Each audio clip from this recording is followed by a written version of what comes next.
Muy bien, vamos a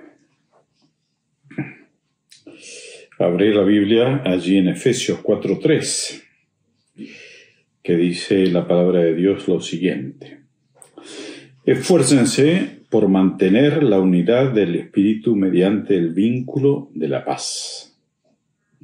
Y Colosenses 3:14 dice que el amor sea el árbitro de sus vidas, porque entonces la Iglesia permanecerá unida en perfecta armonía. Bueno, el tema que hoy vamos a abordar, tratar este estudio, es el cuidado de la Iglesia. Cuida tu Iglesia. Cada uno de nosotros somos parte del cuerpo de Cristo, o sea, de la Iglesia. ¿Sí?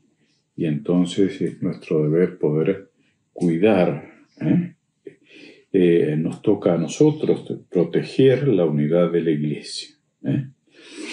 La unidad de la Iglesia es tan importante que el Nuevo Testamento presta más atención a ella que al cielo o al infierno. Dios desea intensamente que experimentemos la unidad y armonía unos con otros.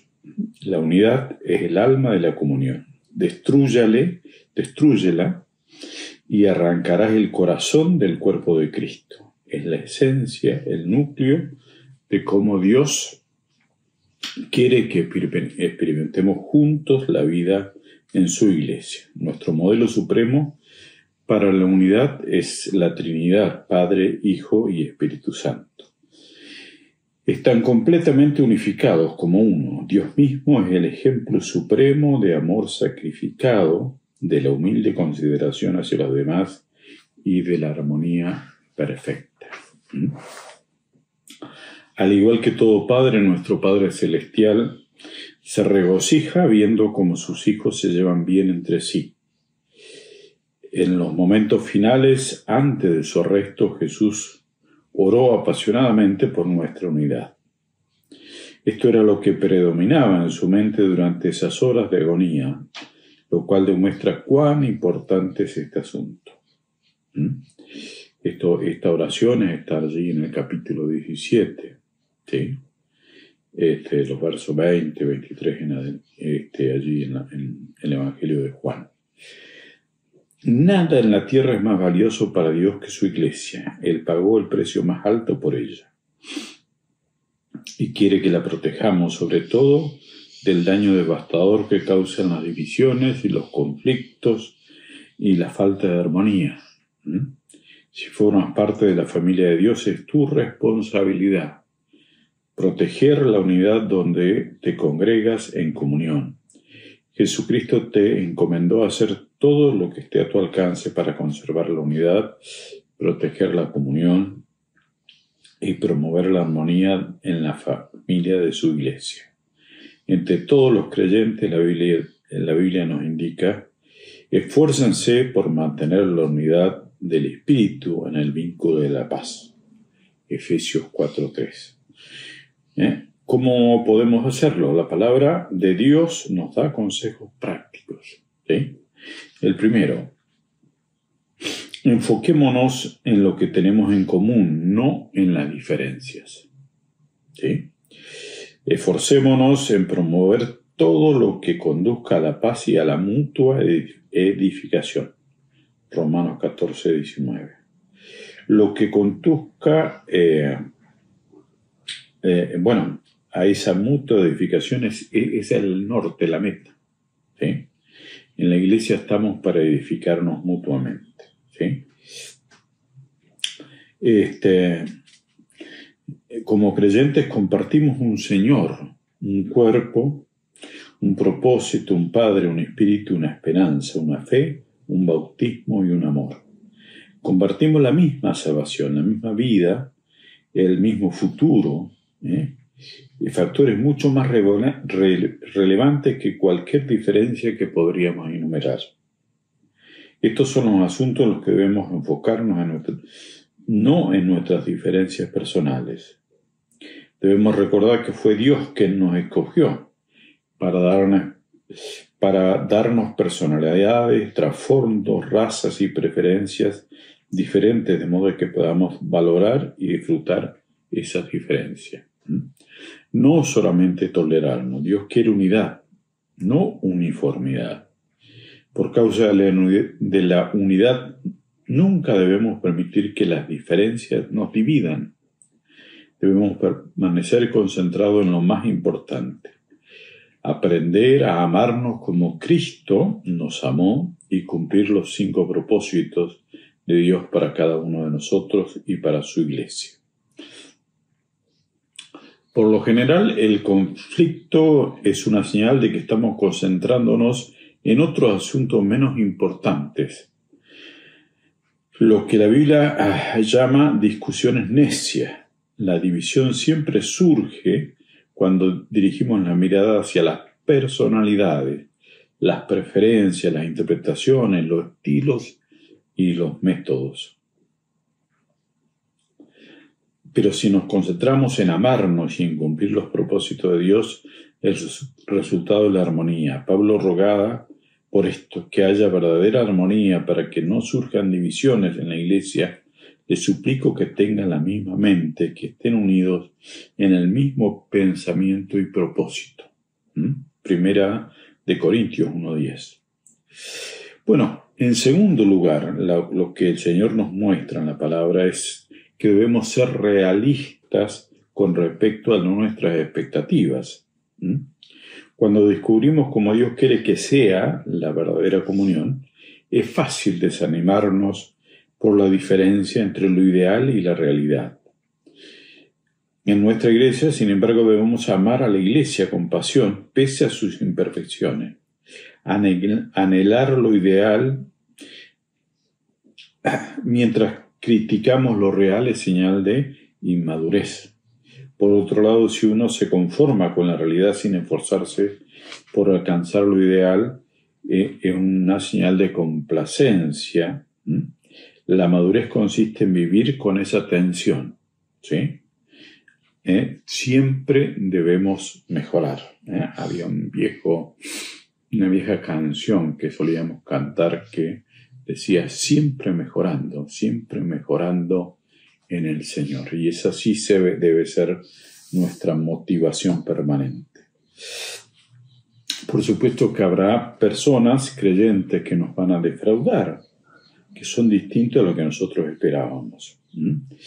Y te van a decepcionar, pero eso no es ninguna excusa para no tener comunión con ellos. Ellos son tu familia, aun cuando no actúen como tal, simplemente no puedes abandonarlos. En cambio, Dios nos dice, tengan paciencia unos con otros, siendo indulgentes por las fallas de los demás por su amor. Efesios 4:7. Las personas se desilusionan con la iglesia por muchas razones entendibles. La lista puede ser, larguísima. Conflictos, heridas, hipocresía, negligencia, mezquindad, legalismo y otros pecados. En lugar de asustarnos y sorprendernos, debemos recordar que la iglesia está formada por pecadores de carne y hueso. Que por supuesto eso nos incluye a nosotros. Nosotros somos pecadores de carne y hueso. Nos lastimamos unos a otros, y a veces en forma intencional y otras veces sin mala intención. Porque somos pecadores, pero en vez de abandonar la iglesia necesitamos quedarnos para resolver el asunto, si esto es de alguna manera posible. La reconciliación, no la evasión, es el camino a un carácter más fuerte y a una comunión más profunda. Si nos divorciamos de la iglesia a la primera señal de decepción o disolución, eso es una señal de inmadurez. Dios tiene cosas que quiere enseñarte y a los demás también. Además, es imposible huir hasta encontrar la iglesia perfecta. Porque no existe. Toda la iglesia tiene sus propias debilidades y problemas, y pronto vas a volver a sentirte decepcionado. Alguien decía que, tenía un dicho favorito, que decía que no quería pertenecer a ningún club que lo aceptara como socio. ¿Sí? Bueno, si una iglesia debe ser perfecta para satisfacerte, esa misma perfección te excluirá de su membresía porque vos no sos perfecto, yo no soy perfecto. Dietrich Bonhoeffer, este pastor alemán que fue martirizado por los nazis allí en Alemania, escribió un libro que se llama Vida en Comunidad. Es un clásico sobre la comunión. En la obra sugiere que la disolución con nuestra iglesia local es algo bueno porque destruye nuestras falsas expectativas de la perfección. Cuando más pronto dejamos la ilusión de que una iglesia debe ser perfecta para amarla, más pronto dejaremos de fingir y empezaremos a admitir que todos somos imperfectos y necesitamos de la gracia de Dios. Este es el comienzo de la verdadera comunidad. Todas las iglesias podrán tener un letrero que diga: no es necesario que se presente ninguna persona perfecta. Este lugar es solamente para los que admiten que son pecadores, que necesitan de la gracia divina y que quieren crecer. También Bonhoeffer señaló: aquel que ama más su sueño de una comunidad cristiana que la comunidad en sí misma, se convierte en el destructor de ella.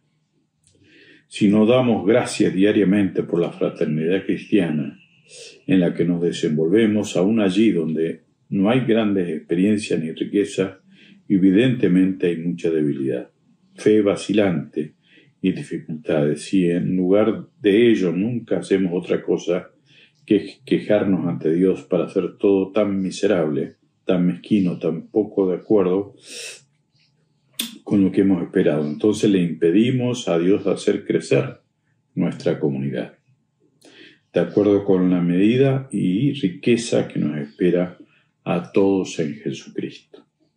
En tercer lugar, decidite a animar más que criticar. Siempre es más fácil eludir el compromiso y hacerse un lado para disparar dardos contra los que trabajan, que por supuesto que participar y hacer una contribución. Dios nos advierte una y otra vez que no debemos criticarnos, compararnos ni juzgarnos unos a otros.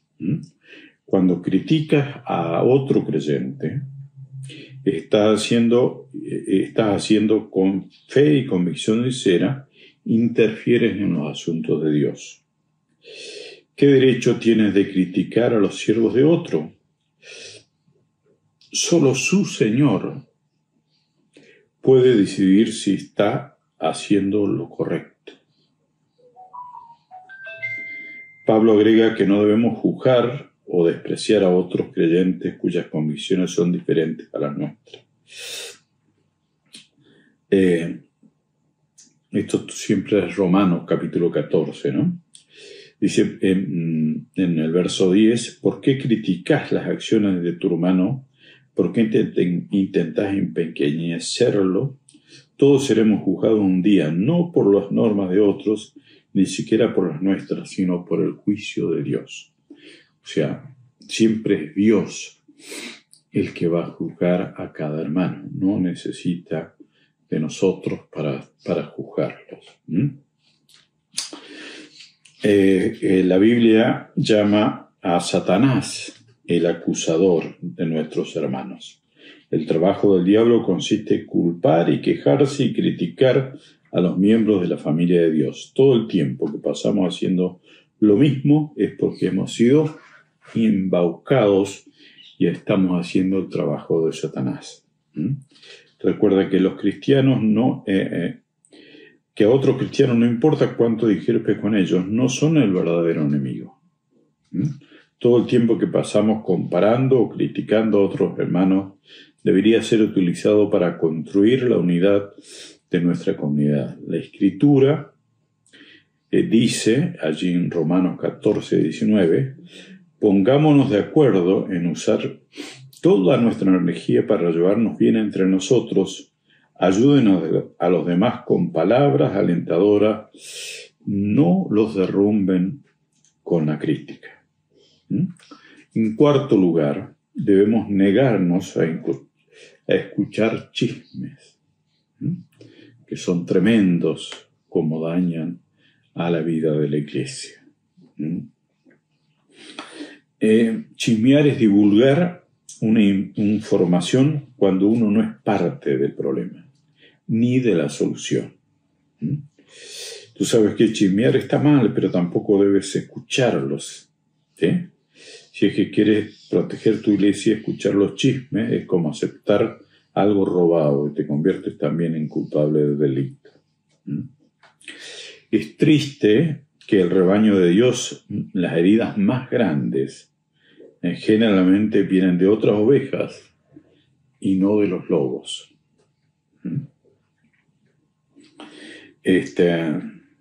Pablo advirtió acerca de los cristianos caníbales que se devoran unos a otros y destruyen la comunión.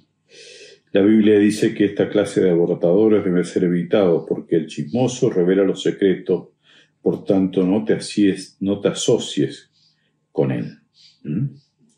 La manera más rápida de terminar con este conflicto en una iglesia o en un grupo pequeño es enfrentar a lo que están difundiendo rumores e insistir que no lo hagan más.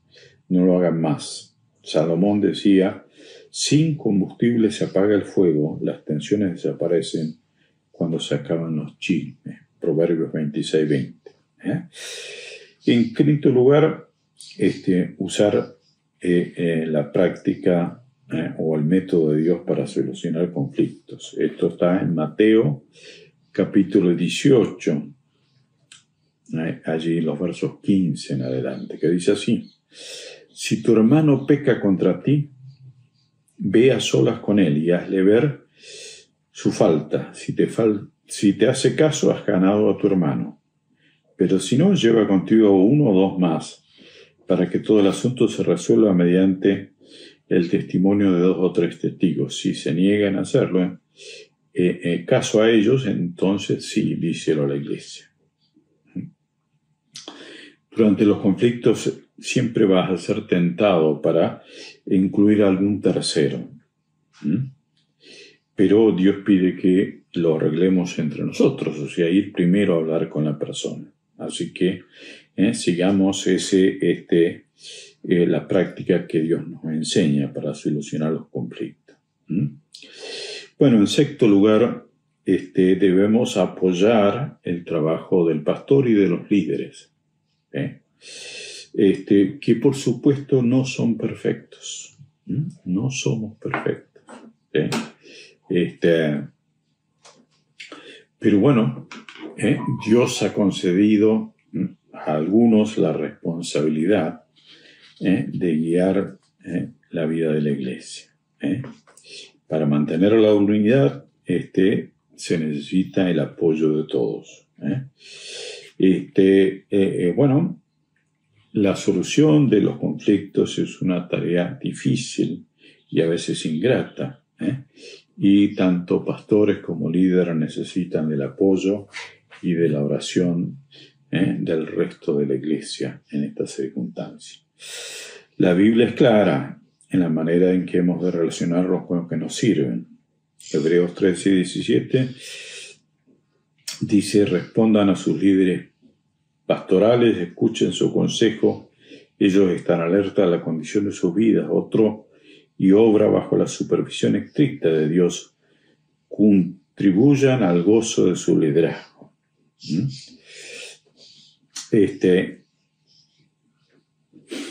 También dice la palabra: ellos cuidan de ustedes como quienes tienen que rendir cuenta. Por supuesto, los pastores y líderes tienen que rendir cuenta, pero también cada uno de los miembros de la iglesia tienen que rendir cuentas allí ante la presencia de Dios. Esto no debemos olvidarnos. A veces pensamos que alguien Solo uno tiene que rendir cuenta, no todos y cada uno debemos rendir cuenta. Debemos entonces orar y apoyar. Honrar, dice allí en 1 Tesalonicenses 5, 12 al 13, dice: honren a los líderes que trabajan tanto por ustedes, que han recibido la responsabilidad de exhortarlos y guiarlos en la obediencia. Cólmenlos de aprecio y amor. Bueno, cada iglesia debería tener un compromiso ante el Señor de trabajar, de cuidar la iglesia, de cuidar la unidad, de cuidar la comunión, de amar a sus hermanos y cuidarlos, ¿sí? Esto hará que el Señor agregue a esa iglesia a las personas que van a ser salvas. Cuando pensamos en un bebé que va a llegar, va a nacer, ¿sí? Todos los preparativos, ¿sí? Los mejores lugares, esa cuna, tantas otros preparativos para que venga, ¿sí? Esperando que pueda estar bien. Dios va a decidir enviar esa nueva persona, ese nuevo creyente a esa iglesia que esté en perfecta armonía, cuidándose unos a otros. Y allí Dios enviará a nuevas personas, porque allí sabe que serán cuidados, que están preparados para ser de bendición para aquellos que se van agregando día a día a la vida de la iglesia. Como punto de reflexión tenemos que es mi responsabilidad proteger la unidad de mi iglesia. Recordamos el versículo de Romanos 14, 19 que dice: esforcémonos por promover todo lo que conduzca a la paz y a la mutua edificación. Y la pregunta que me debo hacer para considerar qué estoy haciendo particularmente para proteger la unidad de la familia de mi iglesia. Que Dios les bendiga.